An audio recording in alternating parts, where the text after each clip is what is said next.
All right, call to order. The August 12th, 2026 Planning Commission meeting. Roll call of members. Everyone is here.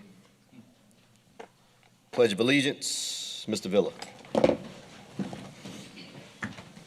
I pledge allegiance to the flag of the United States of America and to the republic for which it stands, one nation, under God, indivisible, with liberty and justice for all.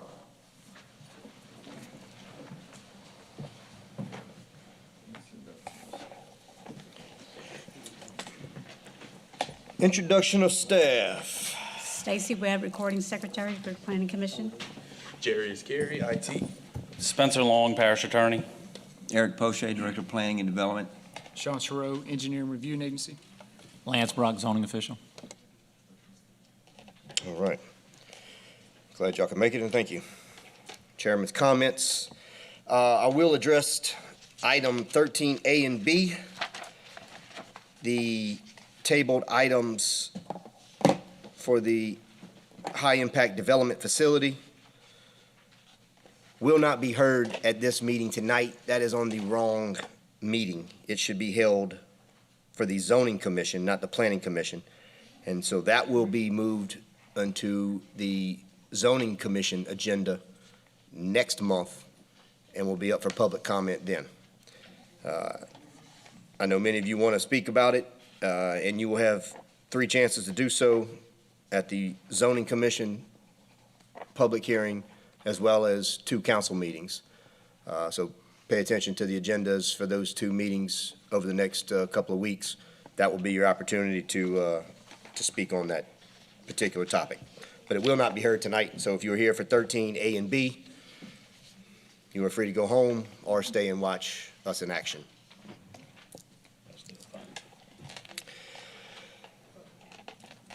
Public comment on any agenda item. If anyone wishes to speak on any item on tonight's agenda other than 13A and B, which have been removed, please sign up with Stacy, fill out a card, and you will be given your 3 minutes to do so.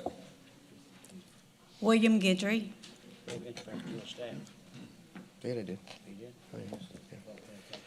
Yeah. 3 minutes. Where's my dang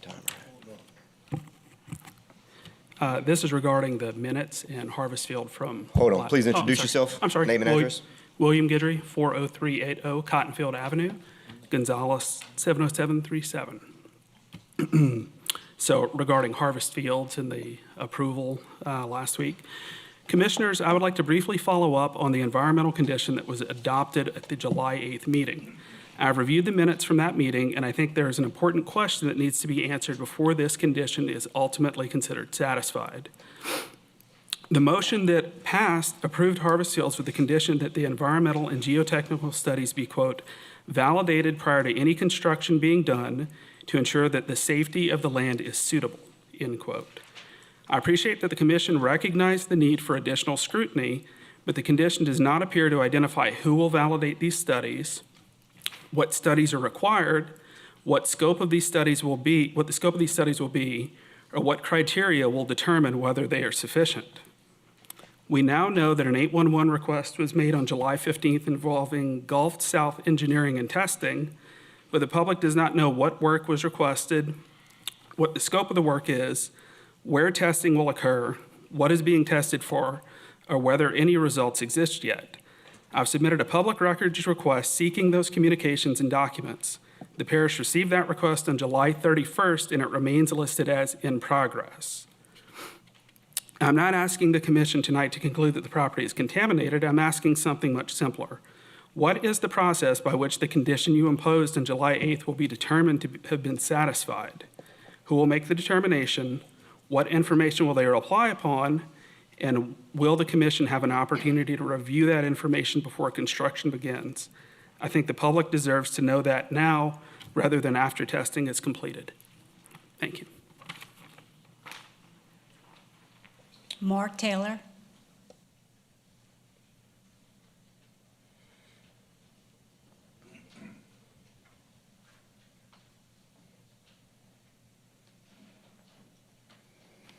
Mark Taylor, 40110 Cottonfield Avenue, Gonzales. Good evening, members of the commission. My name is Mark Taylor. I'm here tonight to support the parish's clear mandate that Harvest Field's land must be proven completely safe before residential development begins. We know the planning department recently determined that a full phase 2 environmental assessment was not required. We understand that decision was based on the developer's phase 1 assessment, which traditionally dictates the next steps. However, we now have a critical procedural gap. The phase 1 report completely missed the legacy oil well that concerned residents subsequently discovered. Because the foundation document was missing a major physical fact, the justification for bypassing phase 2 is no longer valid.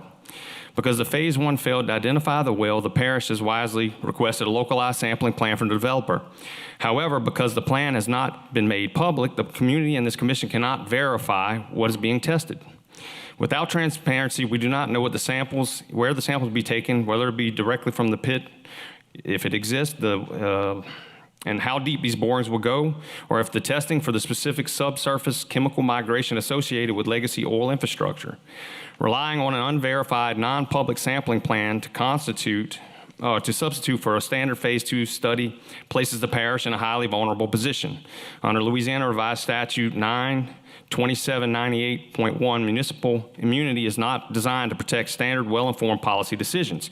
It does not shield a public entity if it proceeds with approvals after being formally notified that the primary source of data was fundamentally flawed. Next, does the developer's bank know this well exists? This is not just an environmental issue, it's a profound financial risk management issue for our parish. Sophisticated commercial lenders conduct rigorous risk audits before clearing major construction financial draws. If the lender's risk management team discovers a legacy well on site and realizes the project bypasses standard phase 2 based on a defective report, they could potentially freeze funding under their loan's material adverse change clause. If financing is pulled and the project stalls and developer faces potential foreclosure, the parish is then left with a blighted, partially graded construction site that could eventually become adjudicated property. The parish would inherit the title of structural liabilities and the ultimate cleanup costs of a site that was never thoroughly vetted. We are asking the parish to protect itself and its taxpayers by pausing further permitting until two simple reasonable conditions are met. First, the developer's proposed sampling plan must be made fully public so that independent experts can verify its scope. Second, the parish should require the sampling protocol mirror the rigorous grid-based standards of a formal phase 2 assessment, specifically targeting the footprint of the well discovered by the community. Let's ensure we have accurate data before we expose our parish to unnecessary liability. Thank you for your time and consideration. One other thing, somebody else is going to buy this property one day with a well underneath it. And how are they going to feel if they knew y'all knew? Jeffrey Nolan.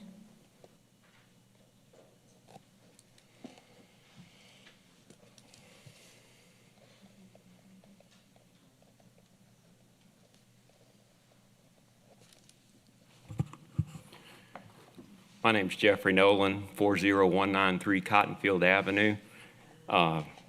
Commissioners, I'm here to speak about notification of the minutes from the Harvest Fields hearing. First, I know I was heard at the last meeting because the condition you imposed directly addressed the need for geotechnical and environmental sampling concerning a known well and a likely reserve pit. My concern is that while the minutes refer generally to geotechnical and environmental studies, they do not identify the well or the suspected reserve pit that prompted the condition. That matters because the purpose of the condition was to investigate a specific environmental concern, not simply to submit a report. First, there are 3 possible outcomes to the studies. They demonstrate the condition has been satisfied, they demonstrate it hasn't been satisfied, or they demonstrate that the studies are inadequate to decide. Submitting a report is not in itself proof that the condition has been satisfied. The commission created and voted on this condition, and ultimately the commission must determine whether the evidence satisfies it. Second, the commission cannot look at the consultant's final numbers and conclusions. You must also look at the numbers, look at how these numbers were obtained. Was the sampling plan appropriate? Were enough samples taken in the right places at the right depths?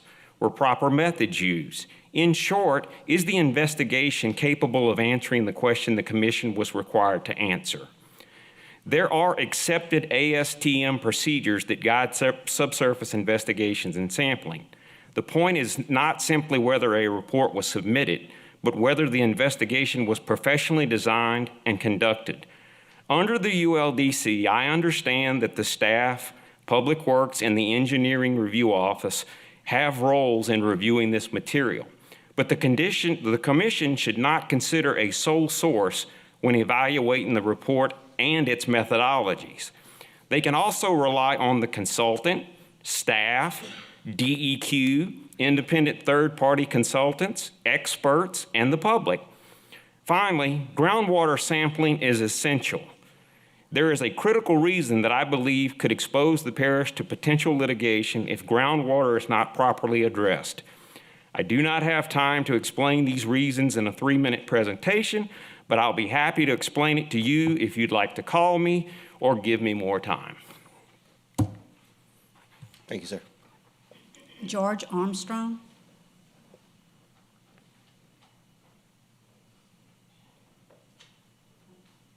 Speak, sorry. Okay. All right. Staff report. Mr. Thank you, Poche. Mr. Chairman. In front of you see normal subdivision report. All subdivision changes are noted with an asterisk. We do have a couple of subdivisions that are coming up in the next month or two that will be on agendas. If you have any questions about anything, I'll be happy to answer them. No, but just to satisfy the public's interest there, we are still, for Harvest Fields, conducting the environmental testing, and that Yes. report is due at some point. Yes, in the next couple of weeks. Okay. And the other item, we have some ordinance changes that we're recommending. We are going to have those at a future meeting, and those were placed in your packet. If you have any questions here, I've got Mr. Chereau here that can answer any questions that you have. I do. I don't believe we'll be discussing those tonight. I'm going to ask my fellow commissioners to review that information. But one thing, just to help clarify, because there is a lot of engineering language in there, are we saying that this is okay to raise the water levels in people's property, or is this something different that we should be considering while reading through these potential ordinance changes? No, the intent of these proposed changes, first of all, Ascension Parish is still a no adverse impact drainage study ordinance. There's no intent to relieve that you're allowed to start draining or flooding your neighbors, because you can have a cumulative impact. You can just keep going and going. That's a 6 foot, foot and inches, keep going. That's not the intent. It was more of an engineer-driven proposed changes to help provide clarity of how to use this big tool. So a regional tool, which we can have future meetings to explain other things about later. We're zeroing down to 1 acre lot type projects outside of this commission to review commercial projects. And that degree of lens of accuracy requires some engineering judgment of what's the appropriate use of that, the results are. And this goal is just provide some guidance. It may not always be the same ERA or the same reviewer or a staff or administration, whatever it is in the future. We just want to lock in what are those parameters when you're using this tool. But the intent is not to say, hey, it's okay to add another inch or 2 inches to your neighbors. And so some of that was preliminary feedback that we've got. So that's definitely one of the things, if that's the intent, this document needs to be revised and phrased where it's clear, not to be implied of saying this is acceptable flood upstream parishes, downstream parishes, or your neighbor. And if that's the intent, we need to get that written in a different way. I would agree.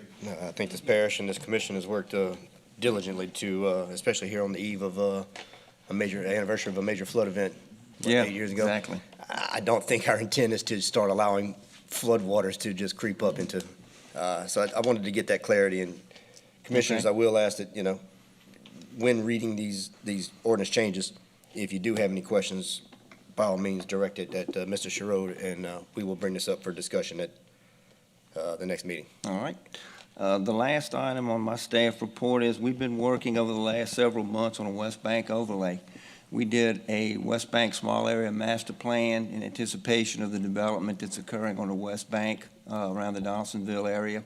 we're drilling down and getting a little bit more specific, creating an overlay to try to provide a little more guidance and regulation, as well as to provide some incentive to promote housing growth on the West Bank with the anticipation of Highway 3127 expansion. And I've got Ms. Maggie Gleason with Bayou Rouge and Mr. Jerome Fournier, the former planning director, are here, and they've got a little presentation status report that should be fairly short, but they wanted to go over, and if you guys have any questions, you can present it to them whenever they're finished.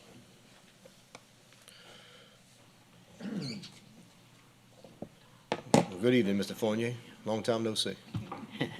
It's been a while. It's a pleasure to be back here, actually, and see all the old faces and the new faces sitting on the Planning Commission. As Eric said, we've been working on the West Bank Resilience Community Overlay, and this is the next step that follows your adoption last year of the West Bank Overlay plan, right? So this is kind of an effort to create the ordinances that would implement that plan. We want to go over it with you. This is probably the first real step in the process. We'll come back to you with the ordinances. You'll make a recommendation to the parish council as to whether adopt or not adopt those ordinances, and then we'll move that process forward. So I'd like to turn it over to Maggie, who's been the real brains of this operation. All right, thank you. So good evening, everyone. All right, so we are calling this the West Bank Resilient Community Overlay because we are going to lead with infrastructure.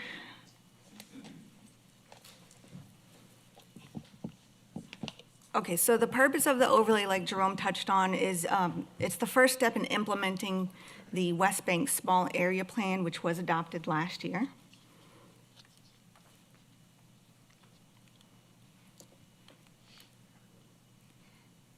Whoops, hold on. Okay, so the intent of this overlay, it's going to anticipate and guide the development of the Ascension West Bank.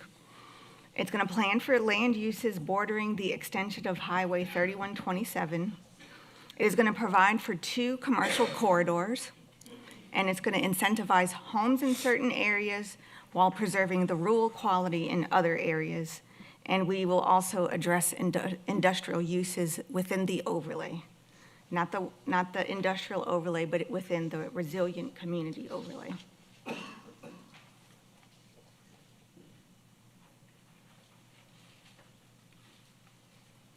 Okay, and so here's the map where we've pulled out the overlay from the West Bank. You can see the city of Donaldsonville up on the north, and then the industrial overlay is grayed out. The blue is showing that new Highway 3127. And the overlay areas that we are addressing is going to be a conservation subdivision district, which we basically overlaid that right on top of the conservation zoning of the West Bank. Then we've got the yellow, which is going to be the plan for residential growth. This is where we're going to incentivize subdivisions and homes. The red is going to be commercial areas. Mainly, we're planning for that 3127 corridor. And then where you see the hatched on 3089 and then throughout that corridor up to Bayou Lafourche, this is where we are going to propose some design standards for those commercial properties that we know are coming. By design standards, we've looked at landscaping, lighting, right-sized parking, and signage.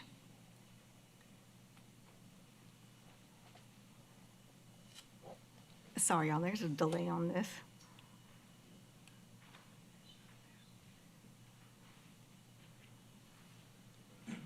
Okay, so the resilient community overlay, for major subdivisions, there will be some residential density bonuses with the implementation of infrastructure and some subdivision design features. We're going to have the new design standards for commercial development near neighborhoods, so not all of the commercial areas, but the commercial areas near neighborhoods. The overlay will prohibit new heavy industrial uses throughout that overlay. And then we're going to preserve large expanses of rural areas. So to follow along on this process, We are starting to post information on the homepage. So right there's a little snippet of the homepage, and you can see the 2025 West Bank Small Area Plan.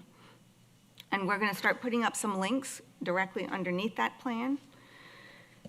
You'll be able to send comments, public comments on the small area plan and the overlay. We'll have some FAQs up there, and then we're going to post the first draft of this overlay once the focus groups reviews it, which would be at the end of this week. We also plan on doing one public workshop at the end of the month. We're going to post information on the website and go through a press release and social media as well. And then the next steps, that public open house, we're going to do it on the West Bank at the Donaldsonville Courthouse, end of the month.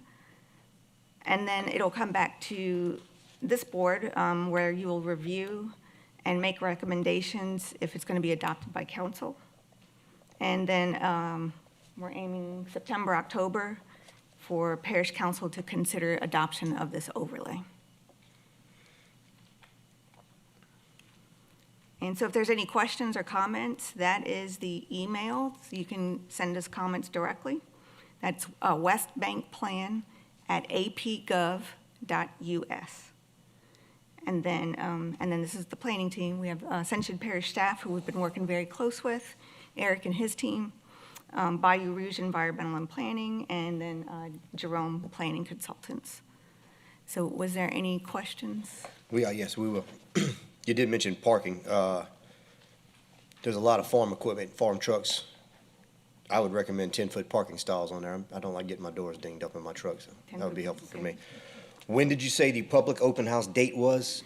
So I don't want to End of this announce the month? date yet. I'm waiting on the courthouse to confirm that. They're going to confirm it tomorrow, End of August? but it'll is be at your the end of target? August. Yes. Okay. Mr. Nasser? Okay, I have a few questions. Sure. And for the most part, it's just some clarity on my part. One is, I know that in the 2025 plan that we looked at, there were certain population projections. Are you using those same projections, or are they being modified because there's seemingly a lot more development, industrial development going on than was originally anticipated or understood? So that's the challenge. There has been no new housing built on the West Bank since the 70s. And so we are anticipating growth. However, we're very aware of the existing conditions that it may not happen. You know, there's a lot of land in other parishes nearby. So hopefully this incentive will help, spur some housing development. So you don't have like a 10-year population projection, 20-year population projection, 30-year population projection? We do not, no. Okay. Can I add to that? Yes, sir. Yeah, I'm sorry. Yes, The population projections were used to prepare the plan, the small area plan. Now since we're getting into writing the ordinances, those things will stay in the plan. Now we're trying to implement that plan, and those predictions were used during the preparation of that plan. All right, so yeah. Also, I know that Donaldsonville is an incorporated area. Are y'all looking at anything to protect the historic designation and character of Donaldsonville, which is nationally recognized historic district? So yes, one of the intents with that commercial corridor with the design standards, is that there's going to be some new connections to Donaldsonville and that historic district. And so we did want to make sure that commercial development that goes into Donaldsonville stays in character with that. It's not going to be a recreation of the historic buildings, but we do want to, minimize excessive signage, excessive lighting. So we are planning for those nodes, those connections to the historic district. I hope those are stringent, because in my opinion, that's a diamond in the rough. There's so much that can happen with Donaldsonville, and it's not being maximized at this point. The other I had was the comment that there's going to be a density bonus for residential development. Can you tell me a little bit more about what a density bonus is? Are we saying that the more houses you put on an acre, the more likely you are to get benefit from it? Sure.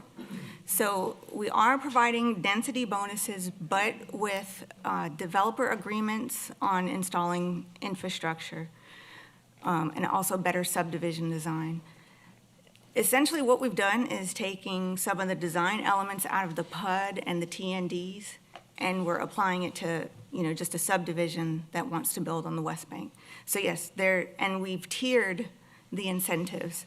So for 5 homes per acre, 6 homes per acre, and 7 homes per acre, there are levels of the community benefits that we're trading off with the developers.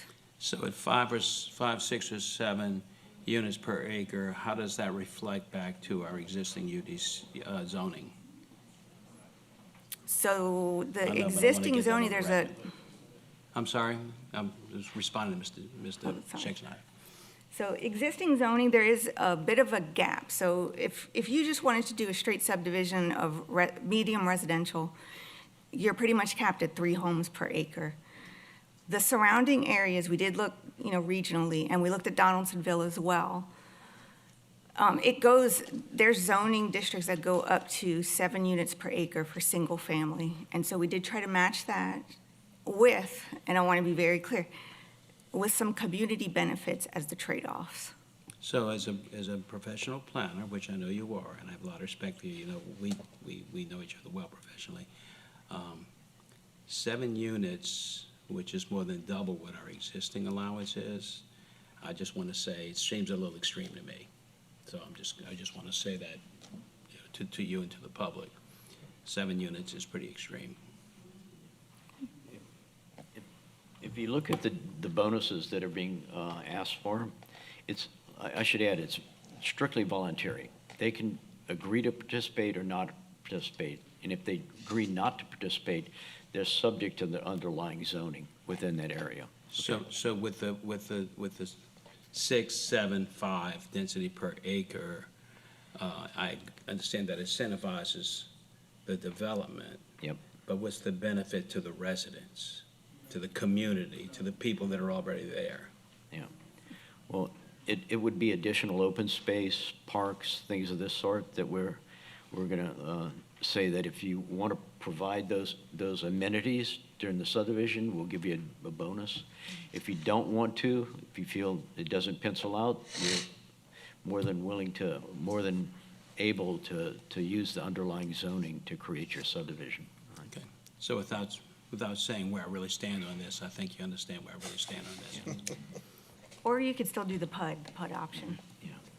And I do want to say the 7 units per acre, there's some pretty big community trade-offs there. So regional detention, large sewer lines that could accommodate multiple subdivisions, 55-plus communities. I know some of the West Bank residents they don't want to lose some of their longtime residents with growth coming in, and so we did throw in the 55-plus community. So they're big trade-offs.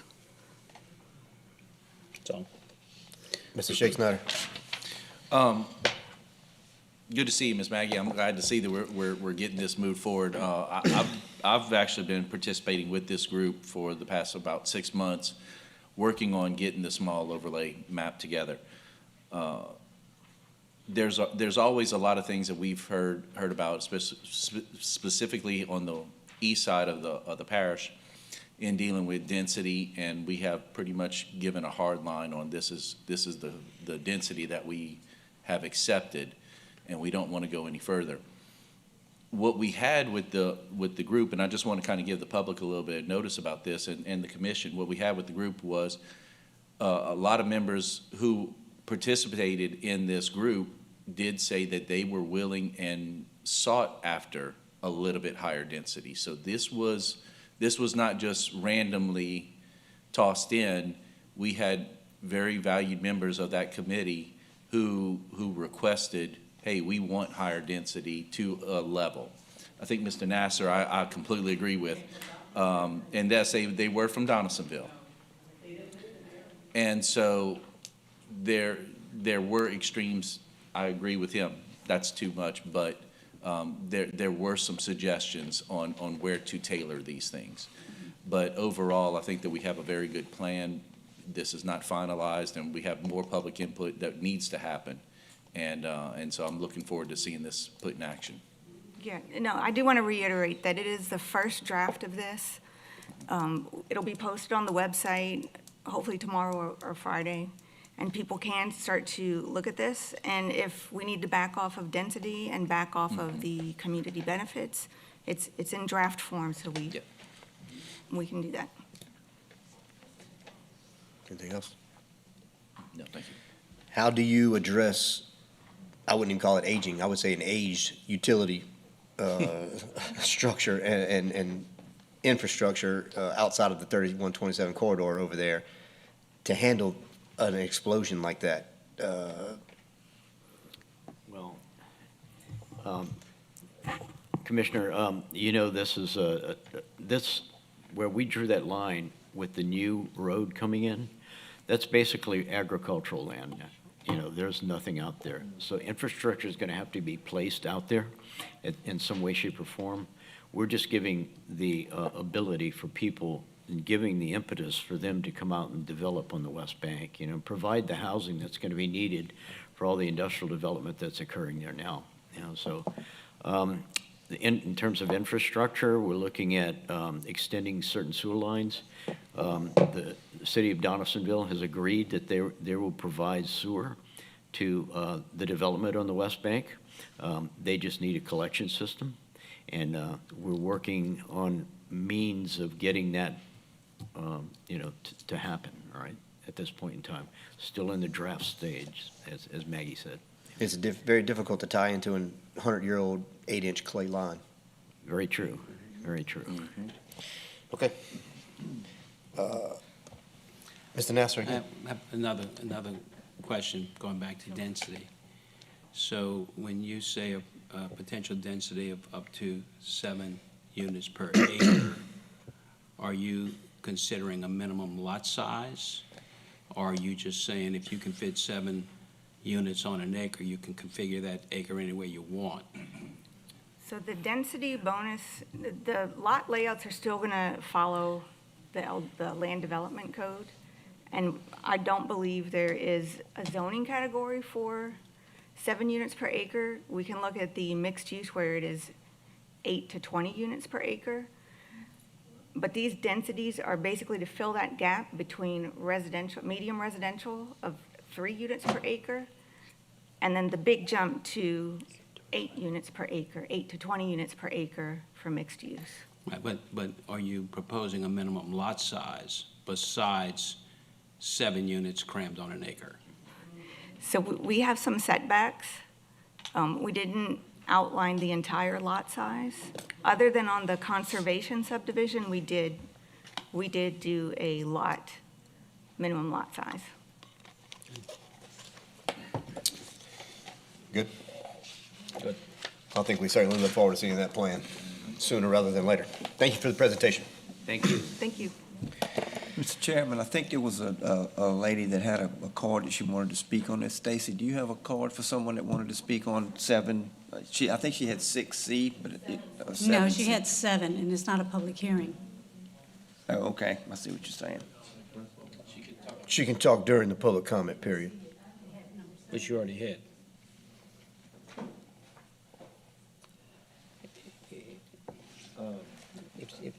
I'll give her 3 minutes if she had the card filled out. That's what I was going to say. Yeah, so she had the card filled out. Welcome, ma'am. State your name and address for the record. You weren't on it. You still My wanna name talk is to us? Ashley Ginyard, address 129 Evangeline Drive. Thank you guys for giving me the chance to speak. I wanted to speak based on the overlay for the West Bank, and as a comment for that period of where that subdivision will be going at.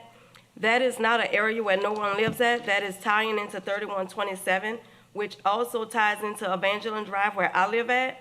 We already have like major drainage that comes up from the back of that bayou and from that cane field where that farmer grows grass right now.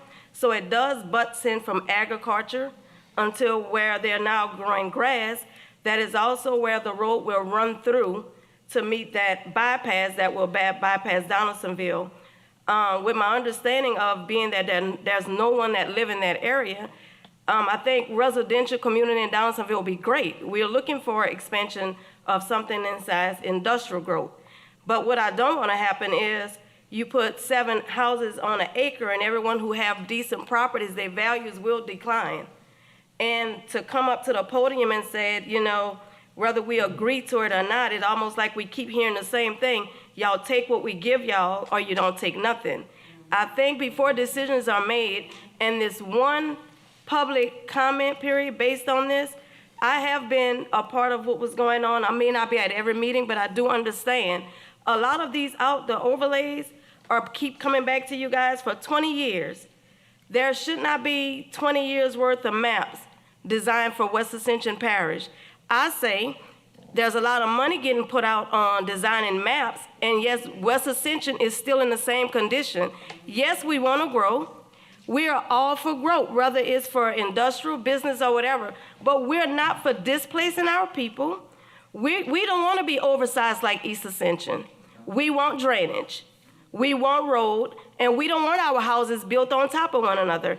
Unless you're planning on building a ton of houses that will not be valuable to no more than low income again, and it's going to keep Donaldsonville and West Ascension in the area that it already is, what are your plans for Donaldsonville? Create a big project? Or do you want to develop bigger homes? If you want working people to come there, you have to build working people homes. And that's my comment towards this. All of these overlays to me are starting to become a little bit suspicious when I've looked at so many overlays over the last 20 years for West Ascension. I think the payroll is overstaffed with overlays and maps. I need to see, invite me to the meeting where you're going to tell us what we're paying for, where our millage is going, what incentives are going to the builders, and all these industrial stuff that's coming. That is stuff that we're not talking about, and I don't think as a planning commission or whatever, I think it's time that you guys get to the table with them and start asking these questions. Will that fall on the residents when you build here? Thank you. Thank you. Don't forget Michelle. I'm going to let her. Ma'am, I highly recommend that you attend the open house meeting at the end of August as soon as they confirm the date, because they may be able to provide you some of those answers. Miss Unitas did have one question for you, Maggie, if you could come back up, please. Yeah, Mag, I was going back to the density question. Yeah. 7 houses on an acre. Is that encompassing a potential multifamily dwelling type situation? No, you would probably be looking at 2-story homes, but it's not. Once you start looking at 8 and over is a multifamily. 7's kind of cozy for an acre, though. I have to agree with Max on that. And again, what's the minimum lot size? Because we know how that all feeds into exactly how you place things, as we discovered with a recent approval that we made. So we know how the math works. So the minimum lot size is kind of key as to how all the houses get laid out. Okay. If you're talking about single-family dwellings. Yes. Good. Anybody else? Now, the 7 units per, and I know, I don't want to scare people thinking like these subdivisions are coming in. The community benefit for that is so big that you'd have to have a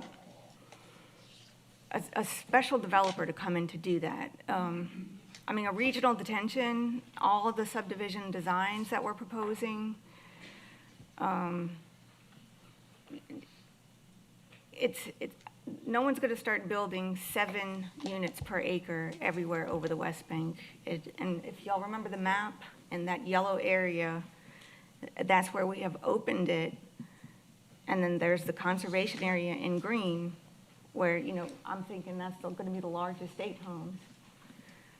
But, and Ashley, I will show you exactly what it comes with that 7 units per acre, because it's up there. It's not low income.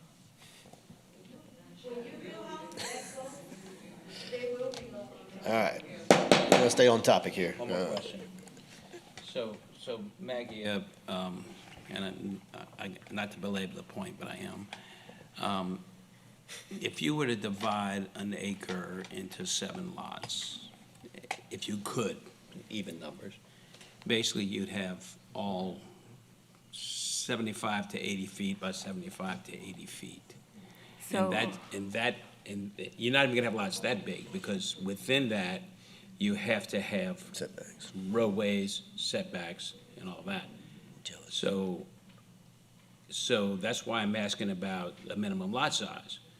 Because then what are you gonna have, a 50 by 50-foot lot, and a 90 by 90-foot lot, and a 100 by 100-foot lot, all in 1 acre? And you're gonna end up with these little tiny, tiny, tiny lots. And that's why I'm asking that question about a minimum lot size as well as the density. Okay, well, we'll put some minimum lot sizes in there. We did want to leave flexibility in case someone wanted to cluster and do a townhome development. Again, what we're trying to do is get PUD-type design without doing a full-out PUD. So we did want to leave that flexibility for, some townhomes, larger lot sizes, and, Well, you're not gonna get larger lot sizes in a 7 per acre density. Okay. When do you anticipate having, you said September, October for the council, so you anticipate having something to us sooner? yes. Yes, after This is the all open the same. house where we'll get some public input, we'll touch on the density issue. So we should Then be it will expecting come- something next month then? Yes. Okay. And in the meantime, we will start putting the draft online so people can start looking at it. Sooner than later would be fantastic. Okay. Anyone else? Cross, anybody? Moving along. Number 8. Approval or denial of the minutes of the July 8th, 2026 Planning Commission meeting. Motion to approve. Second. Motion to approve by Mr. Nasser, seconded by Mr. Jones. I will abstain as I was not there.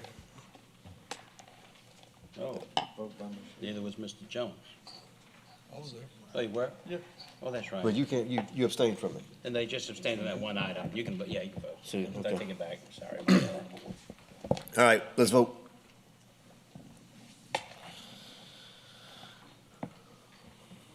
Just so that we're all on the record there.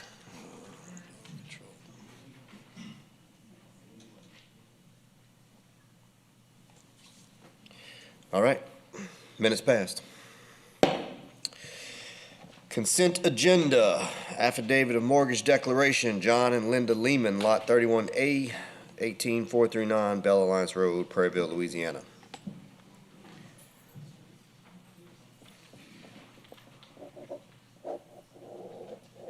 Motion by anyone? Ms. Unitas, motion to approve, seconded by Mr. Villa. All in favor? Aye. Mr. Shea Snyder has abstained. Yeah. All right, moving on to the public hearing. Wait. What do you want to do? Did he abstain or did he? He's gone. We'll just mark him as abstained for this one. Public hearing to approve or deny the following family partition. Kevin Pretelt, property lot F1, F2, and F3, Earls and Associates. Good evening. I'm James Fowler, representing the family on the following family partition, asking the commission for approval. He's just dividing up his property, giving it to his son and his daughter in the rear of his existing house. Mr. Poche, any comment? Yes, sir. No, everything has been, all comments have been addressed, and the project meets the code. Okay.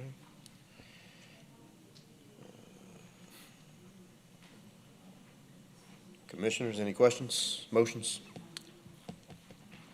I have someone for public hearing. Someone signed up to speak? Yeah. Okay. Giselle Simmons. Come on up, Ms. Simmons.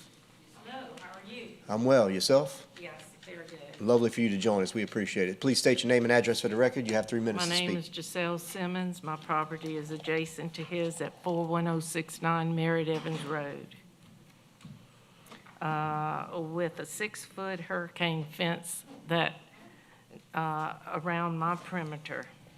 In the last 4 to 5 years, the parish has dredged the canal many times, and all that dirt from that canal went to his property, which increased the elevation.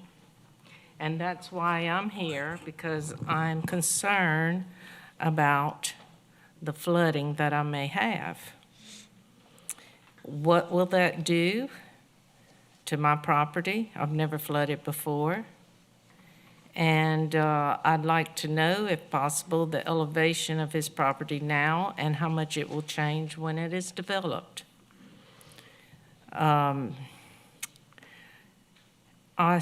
Also, if how the water will drain. Will it drain to the canal, or would it drain to the back of our property, which has a nice big drainage?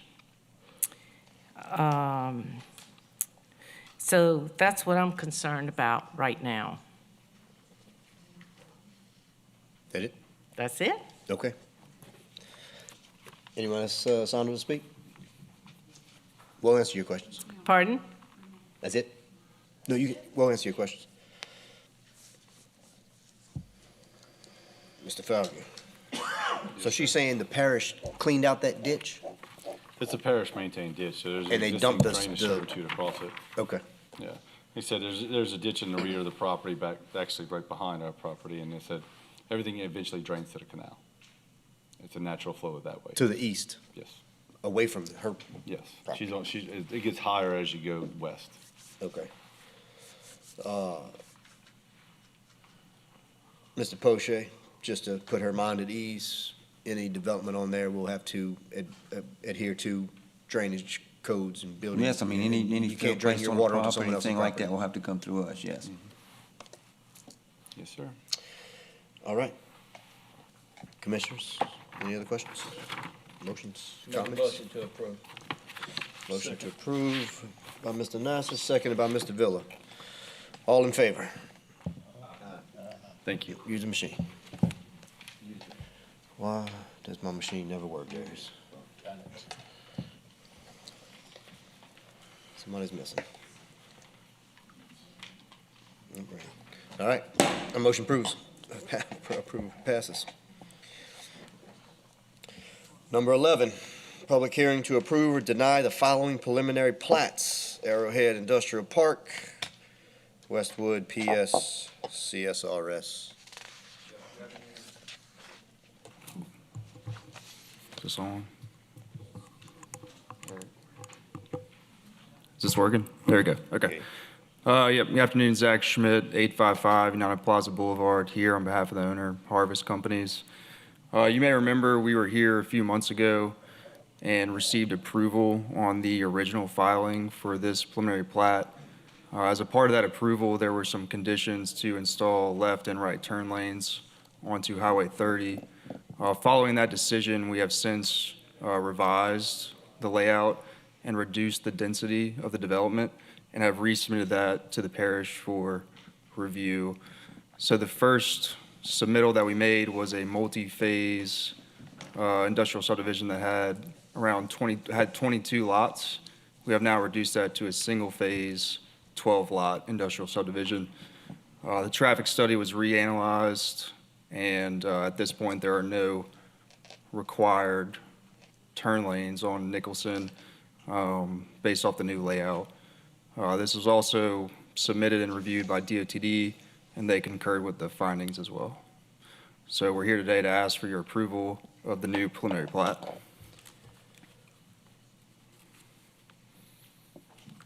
Mr. Poche. Yes, sir.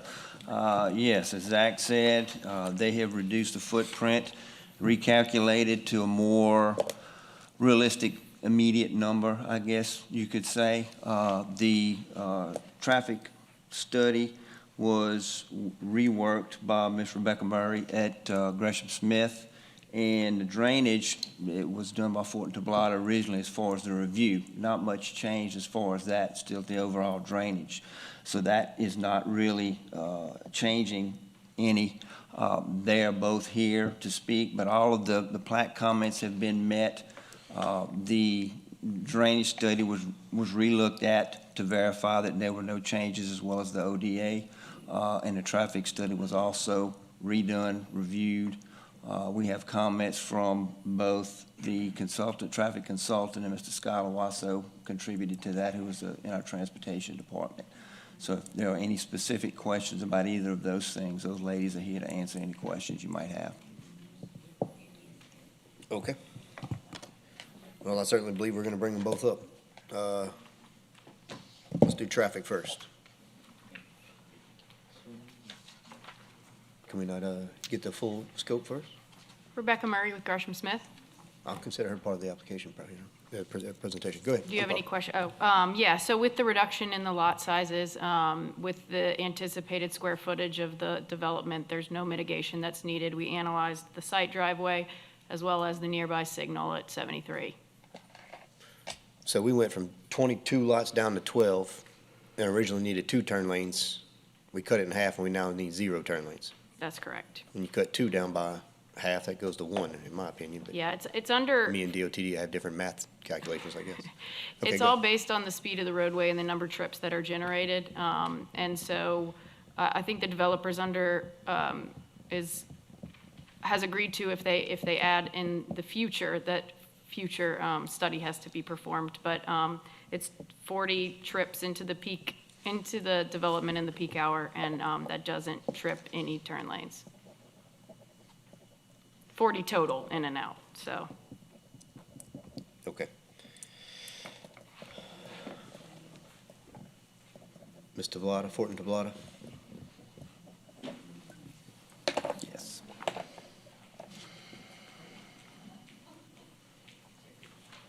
Hi, Morgan Sanchez with Fort Neblata.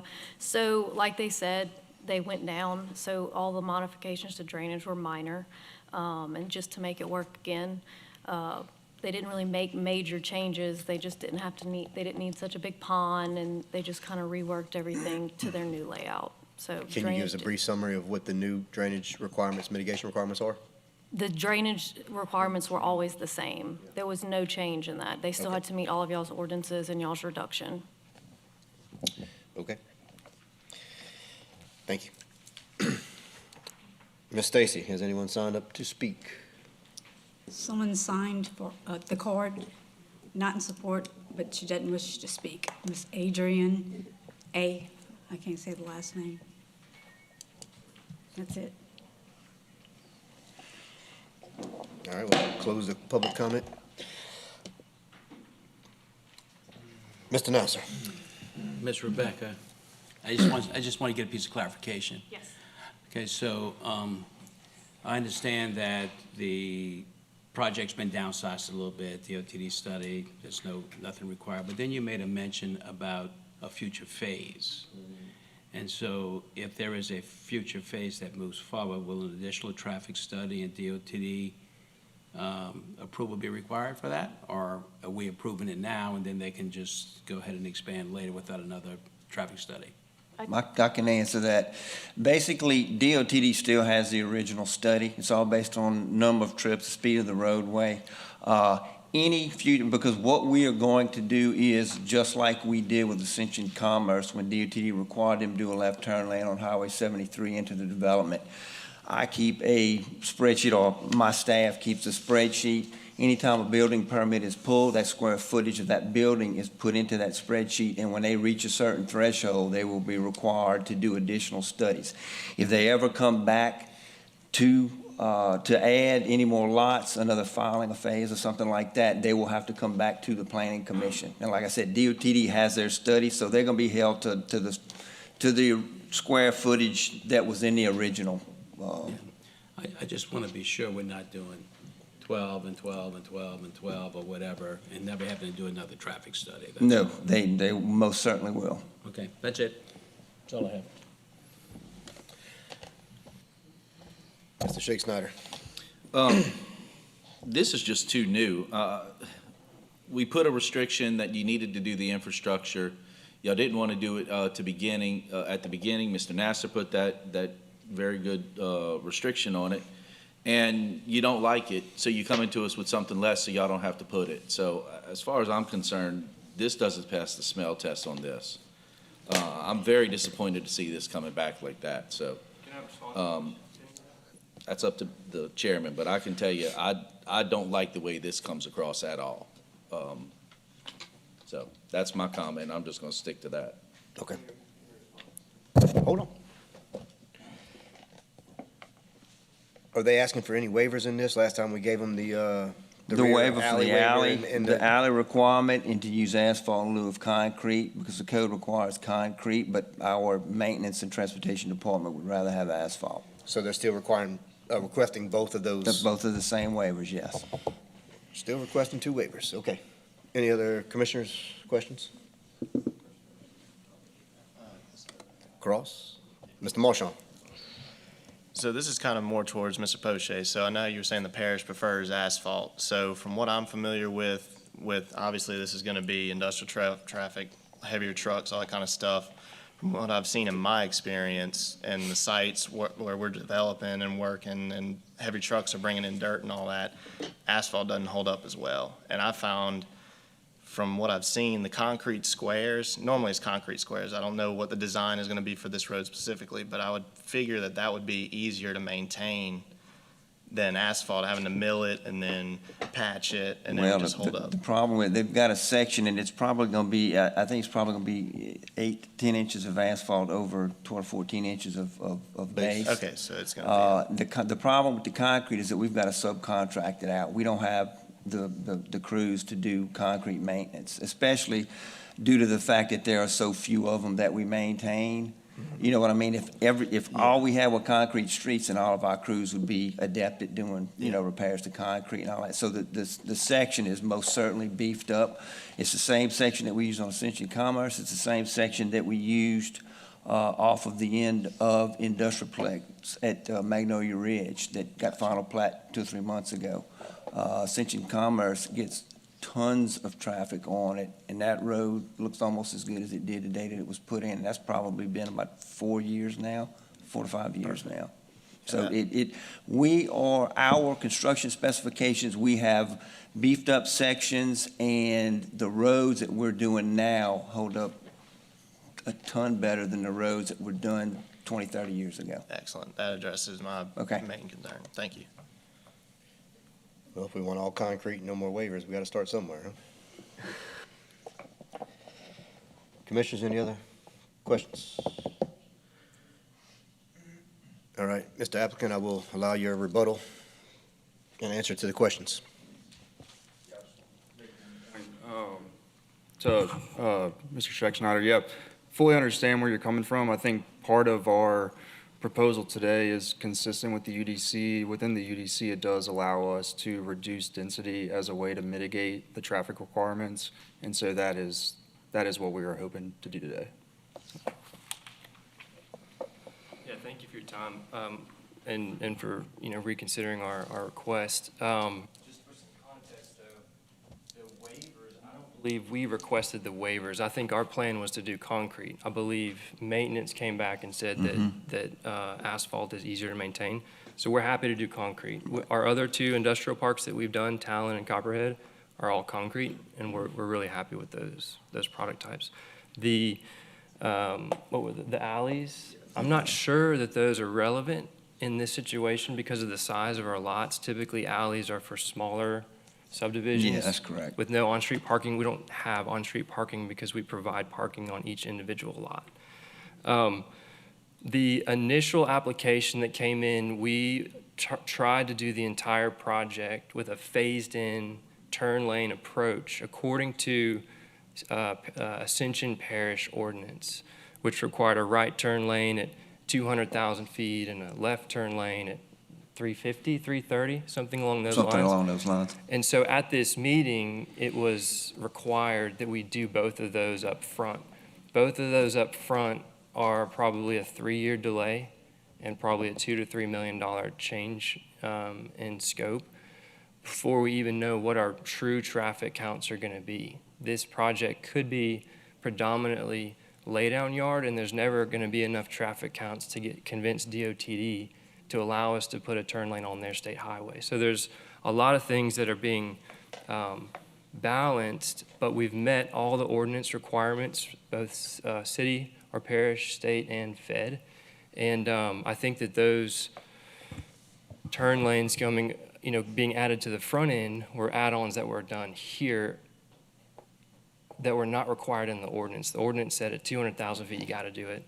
So what we did is we retooled and we came back with just a smaller project that wouldn't trigger any of those. It's not an attempt to sneak through in any way, shape, or form. It's just when you build a subdivision of houses, you know exactly what those trips are going to be. When you do an industrial park speculatively, you don't know if 50% of the park's going to be laydown yard. And when we're 12 lots in, we can go get a real actual study with real traffic counts instead of the forecast that we get, and put some real numbers on it and know what we're applying for. If we were approved the last time, what we would do is move forward with our engineering. And then we would also start that conversation with DOTD for that right turn lane in anticipation of that 2-year timeline to get a right turn lane in.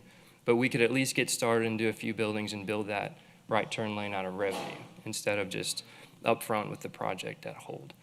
So I hope that answers the questions. But we weren't trying to sneak anything through. We've done this 2 more times. I'd love to show you the developments that we do.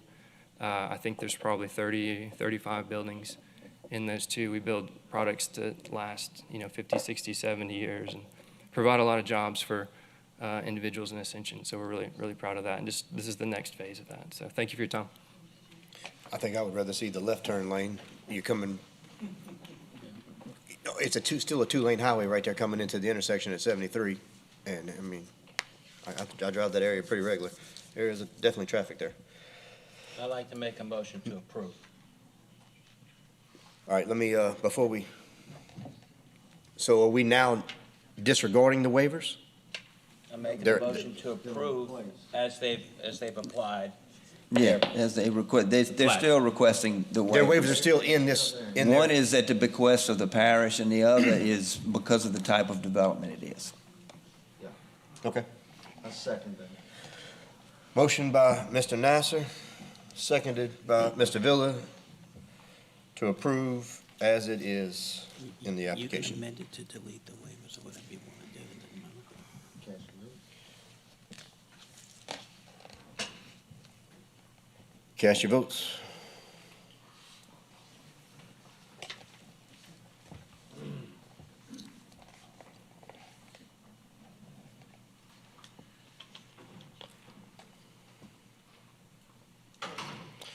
All right, that motion passes.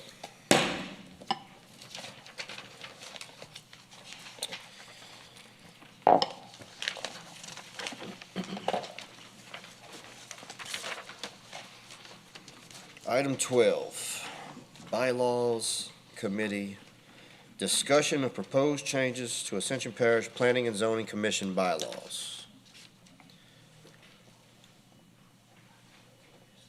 Mr. Nasser? Yeah, Hold on, you were 2. Oh. Mr. Shakespeare was 1, I'm sorry. Yeah. Go. Mr. Shakespeare. Mr. Chairman, all I just want to say is, we asked that this come up quite a few months ago. The only thing that we've heard about this is Mr. Nasser gave a very brief and, not full report, but he was kind of just pushed on that. We don't know what's going on. This should take a week to fix. And all I know is you put me in charge of this, we can have this done by next month. So whatever we need to do to get this done, let's get this done. Talk to the members on who's ever in charge of this, and let's get this thing moved forward. We don't need to recreate the wheel. Mr. Nasser. Okay, just as information, from the very beginning of this committee being appointed, I said that I would not lead it because I don't have the time. And over the past few months, with the demands I have with my work, I have even less time. So I'm going to ask if you could let me resign from the committee and make another appointment for someone else that has the time to work on it. I spent a lot of my time with the high-density ordinance and some other things, and I just don't have time for this. Okay. Well, then, at this point, I will ask, we'll take you off of the committee. Thank you. And I will ask for volunteers from anyone else on the commission that would like to join the committee? I would be happy to. Mr. Shea Snyder, anyone else? All right. Well, then you're in, along with Ms. Unitas and Mr. Jones. And I will let y'all discuss who is to lead, be chairman of said committee, and get the ball rolling. We look forward to hearing its progress. Next. Motion approved. Thank you, everyone, for attending.